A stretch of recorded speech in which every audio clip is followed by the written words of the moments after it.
Paris, 19e arrondissement, antenne du service d'investigation transversale de la préfecture de police. Une quarantaine d'hommes chargés de lutter contre la petite et moyenne délinquance. Le groupe Stupéfiant, dirigé par le major Éric Gouvenot, vient de recevoir un appel anonyme. Un dealer devrait vendre du crack, une drogue dure, dans 1 heure sur une place du 20e arrondissement. Alors, si notre ami est connu. Extorsion, séquestration, usage de stup, détention de stup, détention. Il est dans des antécédents depuis 92. Donc ça fait plus de 15 ans en fait qu'il trempe dans le stup en tant qu'usager ou trafiquant. Et ben en fait, il a sa photo chez nous. Vu son casier, les policiers décident de l'interpeller. 5 enquêteurs participent à l'opération. Dès que tu ouvres le toit, vous nous appelez direct. Allez, on bouge! L'heure du rendez-vous approche, il faut faire vite. Les dealers ne restent jamais longtemps sur place.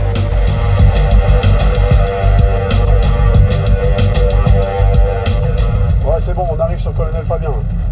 C'est bon, vous êtes posé sur place là? Tout va très vite. Le dealer présumé est déjà là. Un des policiers le repère en arrivant et donne sa description.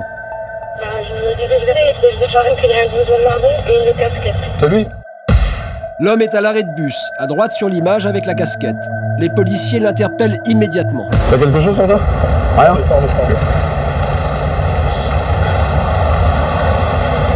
que t'as d'autres choses à jouer sur toi?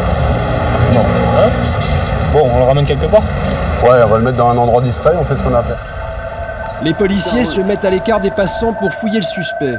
Ils ne le quittent pas des yeux pour éviter qu'il se débarrasse de la drogue. Ouais. Et on va être clair. Hein.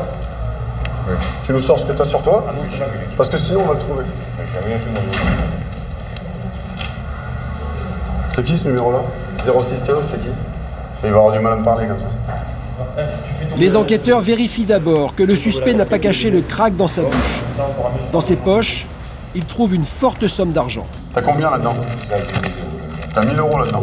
Qu'est-ce que tu fais avec 1000 euros ici? Les dealers ont toujours beaucoup d'argent liquide sur eux, mais les policiers espèrent maintenant trouver plus. Il nous manque le produit. Et comme il le cache généralement très bien, c'est toujours compliqué à trouver. Donc faut pas qu'on s'arrête là. Viens avec moi.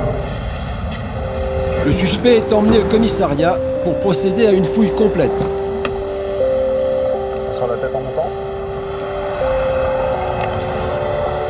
Reste ici, t'es bien. C'est bon?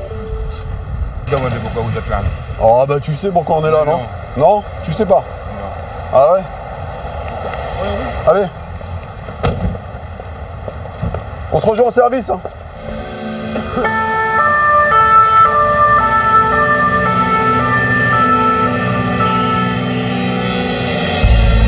Au commissariat, la fouille permet de découvrir un sachet de crack caché dans ses sous-vêtements. Sur lui, après la fouille à corps, on retrouve ce petit sachet avec des cailloux, des galettes de crack.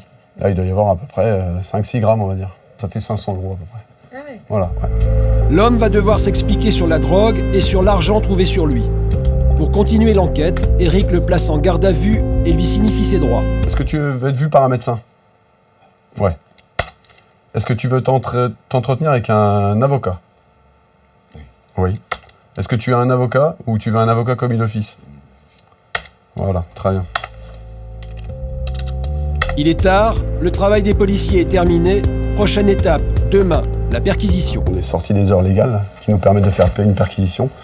Donc demain, à 6 h, on va aller à son domicile et on va faire une perquisition. Vu l'argent qu'il a sur lui, j'espère qu'on va retrouver à domicile. Et puis le produit, tout ce qu'on espère toujours, nous, c'est de retrouver une cuisine de crack.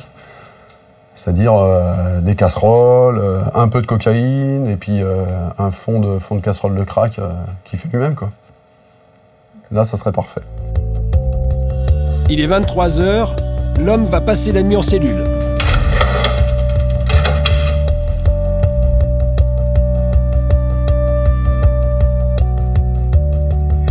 Allez, on est parti.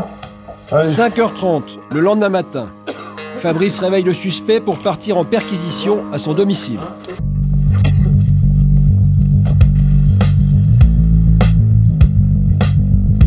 Bonjour, c'est la police. L'homme habite en colocation. Les occupants de l'appartement ne semblent pas surpris Vous avez pas de chien de voir arriver la police. Ah, je sais tout. Tu dors où quand t'es là? Hein? Sur le canapé? Bon, on démonte tout alors, qu'est-ce qu'on fait? Hein? Y a rien à trouver? Y a rien à voir? Allez, on va commencer alors. Les policiers passent l'appartement au crible pour trouver les ustensiles qui servent à transformer la cocaïne en crack.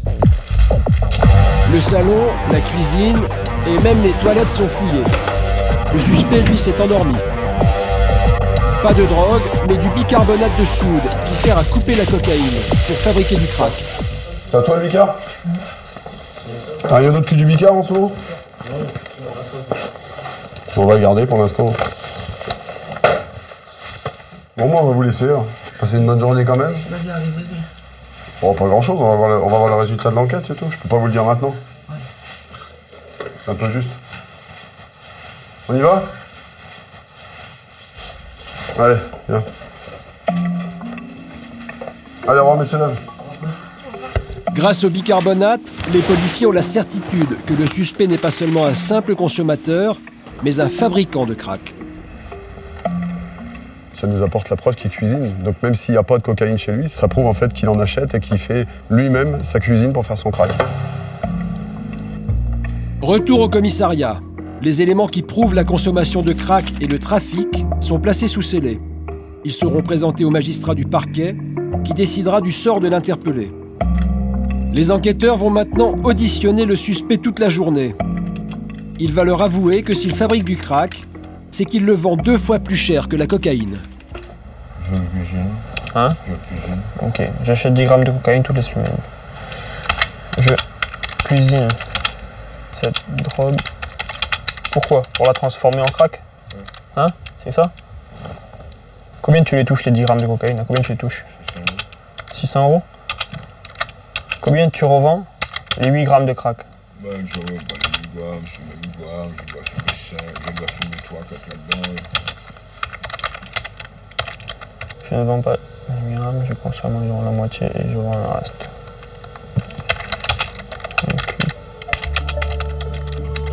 Les policiers sont satisfaits. Les aveux confirment les indices qu'ils ont recueillis. Là, dans l'audition, il nous dit pas mal de choses quand même. Mais en fait, il déclare qu'il vend depuis un mois, même si c'est pas énorme, pour moi ça étaye un petit peu.